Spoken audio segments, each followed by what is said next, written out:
Bonjour Ludivine, bonjour Patrick.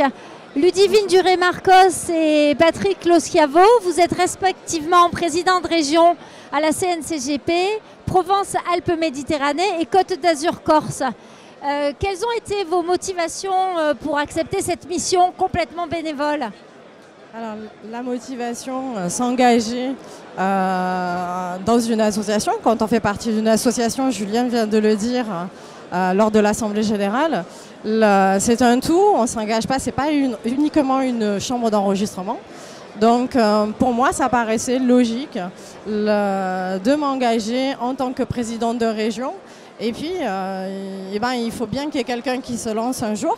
Donc, avis à candidature aussi, puisque mon mandat s'arrête en 2025.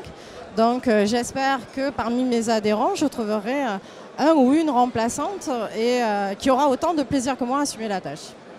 Quel conseil donneriez-vous à une personne qui veut créer son cabinet de CGP, jeune ou moins jeune, qui s'installe? C'est une question qui revient assez régulièrement quand on reçoit de nouveaux adhérents. Je pense qu'au niveau économique, on n'a pas vraiment de conseils à donner car il y a probablement autant de modèles de développement qu'il peut y avoir de cabinets qui se créent. C'est plutôt au niveau de la réglementation où je pense qu'on peut donner quelques conseils. À la Chambre, on a la chance d'avoir un kit réglementaire. Il faut que chaque cabinet puisse se l'approprier. Et plutôt que de voir la conformité comme une contrainte, de le voir plutôt comme une opportunité de se structurer correctement. Concrètement et rapidement pour terminer, quelles sont vos actions en région? Alors nos actions en région, essentiellement l'organisation des réunions régionales, donc 3 par an, l'organisation plutôt technique et logistique de la journée.